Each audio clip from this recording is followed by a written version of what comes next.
दोस्तों, अगर आपने रिलेशनशिप में ये गलती की है तो आपका रिलेशनशिप टूटना ही है। चाहे आप कितने भी समझदार हैं, कितने भी अक्लमंद हैं, कितने भी टेक्निकल हैं, कितने भी आपने रिलेशनशिप बनाए हैं, गारंटी से आपका रिलेशनशिप टूट जाएगा।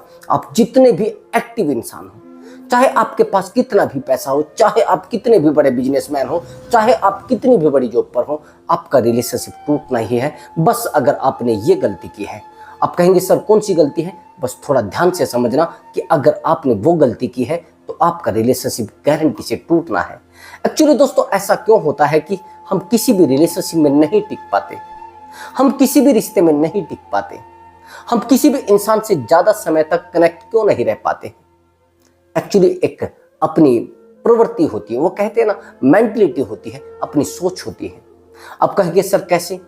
एक्चुअली दोस्तों, मेरे पास एक कॉल आया, इस स्टोरी से आपको थोड़ा अक्ल आएगी और अक्ल पर पत्थर अगर पड़े होंगे वो पत्थर भी आपके अक्ल से हट जाएंगे। आप कहेंगे सर कैसे पत्थर? एक्चुअली जब आप रिलेशनशिप में बार बार रिलेशनशिप को तोड़ते हैं या सामने वाला इंसान आपसे बार बार रिलेशनशिप को तोड़ कर जाता है, आप बहुत सारे रिलेशनशिप में आ चुके हैं तो भी आप किसी रिलेशनशिप में नहीं टिक पा रहे हैं, तो उसमें गलती सामने वाले इंसान की मत समझना। सामने वाले इंसान की गलती बिल्कुल भी नहीं है, उसमें गलती आपकी है। ये ध्यान देना आपकी निजी जिम्मेदारी होती है। आप कहेंगे सर कैसे? अब समझना मेरी बात को। छोटी सी स्टोरी है और इस स्टोरी से आपको अकल भी आएगी और अकल के पत्थर भी हट जाएंगे। एक्चुअली दोस्तों, क्या हुआ कि मेरे पास एक कॉल आया। लड़की शादीशुदा थी और थोड़ा बहुत ही टेक्निकल माइंड की लड़की थी, गवर्नमेंट जॉब में भी थी और बहुत अच्छी लड़की, बहुत ही सुंदर, बहुत ही ज्यादा समझदार भी। लेकिन दोस्त समझदार तो थी। मैंने पूछा कि आपका साथ क्या हुआ है? उसने कहा कि सर एक्चुअली मेरी पहले शादी हो चुकी थी। मैंने कहा ठीक है, अब क्या हुआ? कि सर ये मेरी दूसरी शादी है। मैंने कहा इसमें क्या हुआ है? कि सर एक्चुअली उससे पहले भी मेरी एक शादी हो चुकी थी। मैंने कहा ये सब क्या है? पहले तो उसने 2 शादियां बताई हैं, लेकिन फिर बताया कि सर ये तीसरी शादी है। मैंने कहा कि ऐसा क्यों है भैया? ऐसा क्या है कि आप किसी शादी में नहीं टिक पा रही हैं? मैंने कहा जिन बंदों से आपके शादी हुई है वो सब शादीशुदा थे क्या? उसने कहा नहीं नहीं सर, वो सब कंवारे थे। एक्चुअली सर मैं देखने में बहुत अच्छी लगती हूँ सर, मेरे पास गवर्नमेंट जॉब भी है, लेकिन सर ऐसा क्यों होता है कि मैं किसी भी रिश्ते में नहीं टिक पाती हूँ। मैंने कहा कि जिससे अब की बार आपकी शादी हुई है इसकी एज कितनी है? उसने कहा सर इसकी एज 23 है। मैंने कहा आपकी? कि सर मेरी एज है 32। मैंने कहा फिर क्या दिक्कत आ रही है? कि सर अब की बार ये जो लड़का है ये मेरी पसंद का है, लेकिन सर इस रिश्ते में भी ऐसी खिंच हो रही है, इसमें भी मैं बड़ा परेशान हो रही हूँ। ऐसा क्या है सर? सर मैं बड़ा परेशान हो चुकी है और मैंने आपका वीडियो देखा और वीडियो देखने के बाद मैंने सोचा कि सर से बात करनी चाहिए। सर मैं बड़ा परेशान हो गई हूँ, कोई रास्ता मुझे नजर नहीं आ रहा है। सर मैं हार चुकी हूँ, मुझे ऐसा लगता है ना तो मेरे पास कोई जॉब है, ना कोई मेरे पास पैसा है और ना मेरी फैमिली बन पा रही है। जहां पर मैं पहले थी वहां पर मुझे एक बच्चा हुआ था, वो बच्चा उन्हीं के पास रह गया था, फिर मैं अकेली पड़ गई हूँ सर। अब बताइए सर, अगर मैं इस लड़के के साथ रहूं तो अब यहाँ पर भी सर डेली झगड़े होने लगे हैं। सर मुझे लगता है मेरी किस्मत ही खराब है। सर मुझे लगता है कोई मुझे समझ ही नहीं सकता है। सर मैं लगता है कि मुझे अब मेरे पास कुछ बचा नहीं, अब मेरी जिंदगी समाप्त हो चुकी है। मैंने कहा नहीं ऐसा तो है नहीं, आपको लग रहा है ऐसा? एक्चुअली दोस्तों, कई बार ऐसा होता है कि हम अगर किसी से बात करते हैं तो सामने वाला इंसान हमेशा अपनी स्टोरी बताता है। समझना मेरी बात को। और किसी भी स्टोरी में आप खुद में विलन नहीं होते हैं। कोई भी इंसान हमें यह नहीं बताता है कि मेरी गलतियां रही है, कोई भी नहीं बताता है। हमेशा यही कहते हैं कि सामने वाले इंसान की गलती रही, सामने वाले इंसान ने गलती की है, सामने वाले इंसान ने मेरा यूज किया है, सामने वाला इंसान मुझे तड़पा कर गया है, सामने वाला इंसान मुझे कुत्ता बना कर गया है, सामने वाला इंसान मेरी जिंदगी को बर्बाद करके गया है। एक्चुअली मैंने उस लड़की से पूछा कि अच्छा एक बात बताइए कि आपके जो रिश्ते पहले वाले टूटे हैं वो किस रीजन की वजह से टूटे? उसने कहा सर एक्चुअली क्या हुआ कि जिस रिश्ते में मैं पहली बार आई थी, जिस रिश्ते में मतलब मेरी जहां पर पहले शादी हुई थी, वो शादी केवल 1 साल चली थी। मैंने कहा अच्छा, उसमें क्या हुआ था? कि सर एक्चुअली क्या होता था, वो लड़का मुझसे बड़ा परेशान हो चुका था। मैं बार बार उसको कॉल करती थी, उसके घर पर जैसे ही वो बाहर जाता था तो मैं उसको फ़ोन लगा देती थी, बार बार उसका फ़ोन चेक करती थी, बार बार उसको कहती थी कि तू कहाँ है अभी, मैं तुझसे बात करना चाह रही हूँ। अगर वो सर बाहर भी चला जाता था तो मैं बड़ा परेशान होती थी। सर जैसे ही वो रात को आता था तो मैं उससे 10 सवाल करती थी। सर उसके बाद ये हुआ कि अगर वो किसी को बाइक पे भी बिठा लेता था तो मैं उससे झगड़ा करने लगती थी। सर अगर वो किसी रिश्तेदारी में किसी लड़के को भी बिठा कर आ जाता था तो सर मैं उससे झगड़ा करने लगती थी। मैंने कहा कि आप यहां पर हीरो मत बनिए, आप अपनी कमी अगर बताएंगे तो रिश्ते में ज्यादा आसानी से मैं आपको सॉल्यूशन दे पाऊंगा, आप आसानी से रिश्ते को चला पाएंगे। पूरी उम्र आप रिश्ते तोड़ते रहेंगे, बार बार अपनी बेइज्जती कराते रहेंगे, जिंदगी चलने वाली नहीं है। तो उसने कहा कि सर एक्चुअली सबसे बड़ी दिक्कत ये रहती थी, जैसे ही वो घर पर आता था मैं उसके साथ झगड़ा करना शुरू कर देती थी। और एक्चुअली मुझे एक बहुत बुरी आदत भी थी सर कि मैं उसकी बदनामी किसी से भी कर देती थी। और मेरा एक बेस्ट फ्रेंड था, उस बेस्ट फ्रेंड से बहुत बार मैंने बताया है कि आज मेरा बॉयफ्रेंड मतलब आज मेरा पति ऐसे कर रहा है, आज मेरा हस्बैंड ऐसे कर रहा है। एक्चुअली कई बार तो ऐसा भी होता था, मैं बड़ी परेशान हो जाती थी और गुस्से में उसके साथ झगड़ा कर देती थी। रिश्तों में झगड़े तो लगातार हो रहे थे सर, अब मैं कुछ करूं तो कुछ नहीं हो पा रहा था। कई बार तो इतनी ज्यादा मार पिटाई हो गई कि मैं परेशान होकर अपने घर चली गई, लेकिन फिर वो लड़का मुझे मना कर ले आता था। अब एक दिन ऐसा हुआ, मैंने कई बार उसको झगड़ा करे, बहुत बार झगड़ा किया। उसके बाद एक दिन तो उसने बोल दिया कि मुझे तेरे साथ नहीं रहना है, जो होगा देखा जाएगा। उसके बाद सर मैंने कोई उसके ऊपर मुकदमा नहीं किया, मैंने कोई उसके ऊपर शिकायत नहीं की। उसके बाद सर मैंने सोचा कि चलो इसको जिंदगी जी लेने दो सर। लेकिन मैं बहुत टूट कर प्यार करती थी उस लड़के से, बहुत प्यार करती थी और बहुत अच्छा लड़का था सर। ना तो उसके अंदर कोई ऐब था, ना कोई शराब वो पीता था, ना कोई सिगरेट वो पीता था, और घर वालों के साथ भी वो ठीक से रहता था और अच्छी समाज में भी उसकी अच्छी बस शख्सियत थी, ये मान लीजिए सर। लेकिन रीजन ये था, अब सर अगर मैं अभी की उसकी स्थिति बताऊं सर, वो अब गवर्नमेंट जॉब में लग चुका है। लेकिन सर ऐसा क्यों हुआ है कि वो लड़का मुझे परेशान क्यों करता था? मैंने कहा कि ऐसा आपको लगता था कि वो लड़का आपको परेशान करता था? वो कहने लगी हाँ सर, क्यों नहीं परेशान करता था सर, वो मुझे समझना क्यों नहीं चाहता था। अब मैंने उसको बताया कि वो समझना नहीं चाहता था या आप उसको नहीं समझना चाहते थे। वो कहने लगी ऐसा कैसे सर? मैंने कहा कि कोई इंसान परमानेंट खराब तो नहीं हो सकता, सारी दुनिया तो खराब नहीं हो सकती। वो कहने लगा हाँ सर, हो तो नहीं सकती, नहीं हो सकती सर, बिल्कुल भी। अब नहीं हो सकती तो आपको यहां पर थोड़ा डीपली समझना होगा। जिस इंसान से आप प्यार करते हैं और जिस इंसान के साथ आप रहते हैं, तो वहां पर विश्वास होना बड़ा जरूरी है।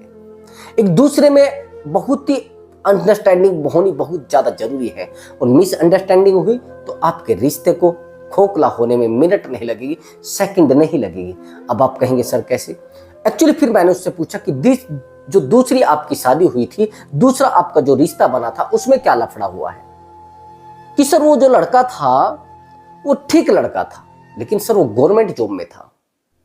लेकिन सर पता नहीं क्या हुआ, उसके साथ भी यही लफड़ा हो रहा था। मैं बार बार उसको समझाने की कोशिश करती थी, वो बार बार मेरी बात को नहीं समझता था। बार बार मैं उसको कहने की कोशिश करती थी, लेकिन वो कहना नहीं चाहता था। और सर 1 महीने ये झिकझिक चली, 2 महीने झिकझिक चली, 3 महीने भी ये लफड़ा चला। सर उस रिश्ते में मैं 2 साल तक रही हूं। सर शुरुआत में तो सब कुछ ठीक चलता था, सामने वाला मुझे सब बातें बताता था, मैं कहां जा रहा हूं, क्या कर रहा हूं, क्या नहीं कर रहा हूं। ठीक है भैया, अगर आप बार बार सामने वाले की खोज खबर निकाल रहे हैं, बार बार सामने वाले इंसान के लिए वकील बन रहे हैं, अगर आप रिश्तों में बार बार वकील बन रहे हैं, तो भैया आपसे बेवकूफ इंसान, आपसे उल्लू इंसान कोई नहीं है। रिश्ता आसानी से टूट जाएगा, आपको पता नहीं चलेगा। ये नहीं पता चलेगा कि कब आपका पार्टनर आपसे इरिटेट हो जाएगा, आपको पता नहीं चलेगा। कब आपका पार्टनर आपको छोड़कर चला जाएगा, आपको पता नहीं चलेगा। कब आपका पार्टनर आपको कुत्ता समझकर चला जाएगा, आपको पता नहीं चलेगा। और हाँ, अगर आपको ऐसा लगता है कि मैं सामने वाले इंसान को जितना ज्यादा फोर्स करूंगी, जितना ज्यादा फॉलो करूंगी, उतना वो मुझसे प्यार करेगा, आपकी भूल है। आप सामने वाले इंसान को इरिटेट कर रहे हैं, सामने वाले इंसान को परेशान कर रहे हैं, सामने वाले इंसान को तोड़ रहे हैं। अब समझना मेरी आगे की सिचुएशन। अब मैंने कहा कि चलिए ठीक है, ये गलती तो आपने कर दी है। अब मैंने कहा कि अब क्या स्थिति आ रही है, अब कंडीशन क्या आ रही है? उसने कहा कि सर मैं आपको बस बताना नहीं चाह रही हूँ, मेरी आंखों से आंसू टपक रहे हैं और मैं अंदर से टूट चुकी हूँ सर। मुझे ऐसा लगता है कि मेरी 70,000 की जो नौकरी है वो 0% है और मेरा सर मतलब फटा जा रहा है सर। मैं कुछ कह नहीं सकती हूँ सर, मैं सारा दिन परेशान रहती हूँ सर, मैं सारा दिन डिप्रेशन में रहती हूँ। मैंने कहा क्या दिक्कत है? कि सर मेरा जो हस्बैंड है उसकी एज 22 है और सर मुझे ऐसा लगता है कि वो मुझे वैल्यू देता नहीं। मैंने कहा अब बताएंगे शुरुआत में रिश्ते में क्या था? कि सर पहले तो बहुत प्यार करता था लेकिन अब नहीं करता है। मैंने कहा आपको कैसे पता है कि प्यार नहीं करता है? कि नहीं सर वो मेरे ऊपर ध्यान नहीं देता है, सर वो मुझसे पूछता नहीं है, सर वो मुझसे बात नहीं करता है, सर कभी कभी तो मेरा कॉल भी रिसीव नहीं करता है, जैसे ही बाहर जाएगा मेरी कॉल उठानी बंद कर देगा और कॉल उठाएगा तो ऐसे बात करेगा जैसे झगड़ा हो गया हो। सर ऐसा क्यों होता है सर मेरे साथ? सर पता नहीं सर क्यों मैं परेशान हो गई हूं सर, मेरे पास कुछ बचा नहीं है सर, कोई रास्ता बताइए प्लीज सर। मैंने कहा ये जो सिचुएशन इस रिश्ते में आ रही है, पहले रिश्ते में क्या आई थी? कहा कि हाँ सर यही सेम कंडीशन आई थी। जो पहला रिश्ता टूटा था ऐसे ही टूटा था ना? कि हाँ सर टूटा था। मैंने कहा आप क्या एक्टिविटी करते हैं इस रिश्ते में? कि जैसे वो घर पर आता है तो सर मैं उसका फोन चेक करती हूँ, आप कहाँ से आए हैं, ये किसका कॉल है, ये किसका मैसेज है, ये कौन था, ये किसकी फोटो है, ये किसकी बहन है, ये किसकी वाइफ है, ये कौन था, ये सब चीजें मैं करती हूँ सर। मैंने कहा आपको लग रहा है कि आप रिश्ते बना रहे हैं या वकील बन रहे हैं? वो कहने लगी सर इसमें क्या है, मेरे पति है। मैंने कहा भैया सोना कैसा भी हो, अर्थात मेरा कहने का मतलब है पिंजरा चाहे सोने का हो या लोहे का है, पिंजरा तो पिंजरा है। आप कितने भी सुंदर हैं, आप कितने भी होनहार हैं, आप कितने भी एटीट्यूड वाले बंदे हैं, कितने भी अच्छे हैं, लेकिन आपने सामने वाले के लिए पिंजरा लाकर रख दिया है। आप कितने भी काबिलियत वाले इंसान हैं, लेकिन सामने वाले की जिंदगी में आपने एक पिंजरा बना दिया है, उस पिंजरे में कोई रहना नहीं चाहता है। समझ गए मेरी बात को? अगर आप साइको जैसा बिहेवियर सामने वाले इंसान के साथ कर रहे हैं तो आप दुनिया में किसी भी रिश्ते में नहीं रह पाएंगे, किसी भी रिश्ते के साथ नहीं जुड़ पाएंगे। लेकिन सर अगर आप ये गलती करना चाहते हैं और ये गलती आपने रिलेशनशिप में कर दी है तो संभालने की कोशिश करें, सुलझाने की कोशिश करें, आफत ना रखें जिंदगी में। आप रिश्तों में आए हैं रिश्तों की खुशी लेने के लिए, रिश्तों का आनंद लेने के लिए, रिश्तों में फालतू के लफड़े ना पाले। भैया अगर आपके हस्बैंड है रहे तो आपके साथ रहे हैं ना। कई बार तो हम अब अपने हस्बैंड को इतना ज्यादा ट्रीट करना शुरू कर देते हैं, इतना ज्यादा परेशान करना शुरू कर देते हैं कि वो रिश्ते से ही हाथ धोना शुरू करता है। वो सोचता है यार मुझे रहना ही नहीं है इसमें। इतना ज्यादा परेशान हो जाता, इतना ज्यादा इरिटेट हो जाते, कई बार तो लोकेशन मांगना शुरू कर देते हैं। कहाँ है जरा मुझे लोकेशन भेज, कहाँ है जरा मुझे वीडियो कॉल कर, कहाँ है जरा मेरा मैसेज सीन कर, क्यों नहीं उठा रहा है? अरे भैया आपका हस्बैंड है, आपका बॉयफ्रेंड है, आपके साथ अगर रिश्ते में आया है तो आपके साथ खुशी पाने के लिए आया है, आपको खुशी देने के लिए आया है। देखो दोस्त, अगर आपको लग रहा है कि वो पार्टनर मुझे छोड़ देगा, कहीं किसी और के साथ ना कंफर्ट हो जाए, अगर आपका सच्चा प्यार है और आपके प्यार में दम है, आपके दिमाग में दम है, आप टेक्निकल माइंड से हैं, तो दोस्त आपका पार्टनर कहीं नहीं जाने वाला। लेकिन अगर आपको लग रहा है कि मेरा पार्टनर जाएगा तो फिर रुकेगा भी नहीं। ये चीजें दिमाग में बिठा लेना, ये चीजें ठान लेना। अब आगे की बात समझना, आपको संभलना कैसे है। अगर आपने सेम ये गलती रिलेशनशिप में की है जो मैंने अभी बताई है, तो अब संभलने का टाइम आ गया है। ज्यादा पार्टनर को इरिटेट करना बंद कर दीजिए, ज्यादा कॉल मैसेज करना बंद कर दीजिए, ज्यादा सामने वाले इंसान को रुलाना बंद कर दीजिए, ज्यादा उस पर शक करना बंद कर दीजिए। जो भी काम आप कर रहे हैं पारदर्शिता रखें। जो भी काम कर रहे हैं ये मान लेना इतनी ज्यादा पारदर्शिता होनी चाहिए कि सामने वाले इंसान को बस आप पर विश्वास होना चाहिए और टूट कर विश्वास होना चाहिए। मैं छोटी सी स्टोरी अगर सुनाऊं तो थोड़ा आपके दिमाग में बैठे। एक्चुअली एक बार एक बंदे ने कहा कि सर मुझे शादी करनी है, मुझे आप बता दीजिए मेरी उम्र हुई है या नहीं हुई है।